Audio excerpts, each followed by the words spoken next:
Just about to put the first piece together. The 72-inch piece which goes into the base is the first piece to go in. So this is the longest section, so that makes things simple for you. Just wanted to show you the bottom of the antenna and the diameter of that wall. That's got to be like, I don't know, I'm guessing 5mm, I guess, diameter. So real impressed with that. The rest of the stuff obviously isn't as thickly walled, but obviously that's because of weight, etc. But yeah, anyway, there we go. So just stick hose clamps on and sheathe everything together and then tighten it up. The other recommendation I've got to putting this together to simplify things, you can either use flathead screwdriver or you could just get a socket wrench and do that. But I've got some of these ratchet wrenches, I suppose. So that's a 5/16, so that's easy enough to do using that. As per I mentioned earlier, this is the rod for the capacitance hat, and what happens is, I'll get that up there. So basically, I'll go that way. So you've got the small bolts. I just realised they're pretty fine too. I think I'm going to be in trouble here. So they basically go through there, and they go through that top section of the rod, of the tube, and it's only that thin wall being held down against that. What I've actually seen people do is get a longer bolt and put a washer across the top here, so it's actually holding the whole piece down. It's a bit more firm. I did go and raid the kitty and found some additional bolts here, but I'm looking at the diameter of those and I don't think that's going to go through there. Now I do have the option of drilling it out, I guess. I don't like the feel of that. I don't know what it is, but it's very rough, and it's I don't know whether that thing would just shatter if I tried to drill through it, so I think we're going to give that a miss. What we might do is just set it up as is for the time being, and we'll worry about changing those out for better ones later on. There we go, there's the capacity, hold on. We've only got the one extension to go, and then the resonator for 80 metres. Look, in retrospect, these aren't too bad. They're reasonably solid. They're certainly not as flimsy as I would have expected based on sort of the reviews on EHAM and stuff like that, and some of the feedback I've seen. They're not great, you know, with a certain small design change, maybe extending this a little bit, putting 2 screws in it, going through the whole piece, flattening them out, you know, whatever. There's a number of options there that would have made these more solid, but as is, I'm not upset with this. I think this is probably better than some of the reviews make it to sound. Obviously the design hasn't changed, it is exactly as the people have said, but this is not too bad. I can't imagine bumping these and having them fall off, as people say. Still, I'm going to make the improvement and do the mod, because it can be improved, but these aren't too bad as is, so I'm happy to put that up for the time being. Here we are. This is the vertical all put together. I've obviously got to put the U-bolts on there. 10-metre trap, 15, 20, so that's part of the radiator for 40, and there's the resonator for 80. So I've never seen one of these, as they call them, resonators for Hustler before. They're not a bad looking unit. One thing that it does say is that for adding this on, the length of the whip is made for these guys to work mobile, but you don't need all that length of the whip. So I've actually got this down to about here, and I've sawed about 30 inches. Now apparently I only want about 24 inches, 24 or 26 I think it was, out the top. So I'm about somewhere about 5 or 6 inches long on this whip for where I want to be for that to resonate. But I'm not going to chop anything now, because sure as shit if I chopped that I'd find out that I actually needed it, and I'd end up regretting it. So we'll put it up and we'll see what happens as is, and we'll come back with some tests. Now the challenge is I want to use the antenna analyzer on it to check this out, but the antenna analyzer obviously has cables that's going to plug into a SO239, and this just has just the bare leads that are going to be attached to the end there, as I mentioned in the feed point. So whether I'm going to use the resonator or I'm going to jump in and attach it to the 7300, and then we'll do an SWR sweep there, and then make some adjustments there. I really would like to use the analyzer, and I think I'm going to make up a cable so I can do that.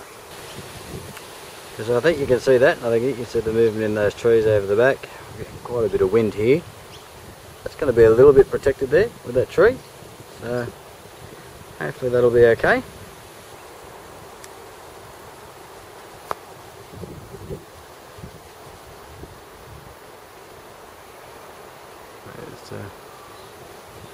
I think it's about 23, 24 feet, something like that. But I think I might drive that ground stake in a little bit further. It seems to be getting a little bit of movement, but I still think we're okay. We might possibly guide this at a later stage as well. But, as you can see there against the cloud, there's a bit of movement there, but not too much. She's still straight up. So no radials at this point. We've set it up as per the instructions for no radials. I am doubtful, but we're going to have a go. The only pain in the ass about that is, in addition to running radials, if I want to do that, which we're going to do later on anyway, all these adjustments between the traps and the tubes are going to vary also as well. But I mean, we're going to have to do that for tuning, so probably no biggie. But when I start running radials, I'm going to have to readjust all those as per the specs with radials, and then start afresh. Where I probably would be right now if I had to just set it up for radials anyway. But you know, it'd be silly to get one of these things and not try it and test it out as per the claims that it can work without radials. Soil's pretty good here, stays reasonably moist. As you see, I've got a reasonable yard space around it. So I'm really interested to see how it performs, and certainly to see how it performs with radials as well. So the reason I've brought you out here now is we've got the antenna set up, and I'm just doing an SWR sweep, and hopefully you can see this. We are outside, and I've got the backlight on, but so that's basically 15 metres. You'll see we're down to 1.3, 1.2. 1.3 is about as low as we go. I get outside the band there and it jumps up slightly, but that's pretty good. It does get, so we've got the whole band there, under 2, 27 meg. We've also got 1.5, so that's handy. Can listen to the chook band if we want to. And we get up, there's probably a little bit of adjustment that needs to be done here to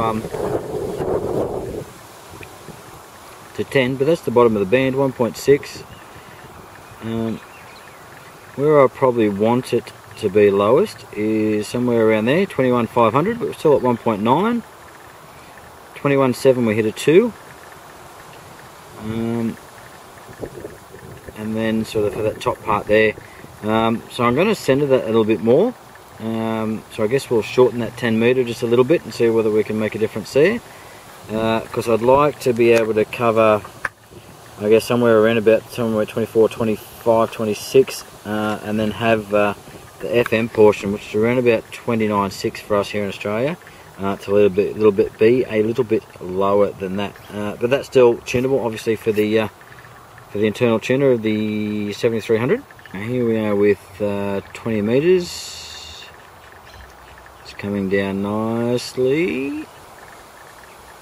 Okay, so we're at a 2 at 14,300. Don't usually go that high anyway. Let's see where our sweet spot is. Again, looks like we can shorten that a little bit, because we probably want that 1.6 to start at around about the 14 meg, and bring that sweet spot a little bit higher. But that's certainly under 2. For the majority of the band. I will be surprised at 7 because I've been very happy with this so far, but wow, okay. 1.1, sorry, 1.0 or 1 to 1 at 17.26. Going up to a 1.6 at and we've pretty much got the whole band there down to I was saying it's a 2. Drops under 2 at around about 7.050 meg. So all that's fairly reasonable. I think Looks like our best is around about 72, so 7.2, which is we've got some of that broadcast stuff that comes in from overseas, so we might lower that resonant point there, or just so we'll lengthen the 7 megs or 40 meters, and we'll shorten the rest. But for now, we're going to have a test on this. Now, this is, keeping in mind, hopefully you can still hear me, guys. Keeping in mind that this is without radials. So there she is.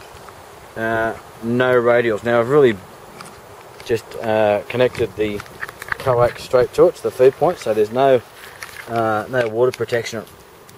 No water protection or anything here at this point. Get it on this so you can see what I've done.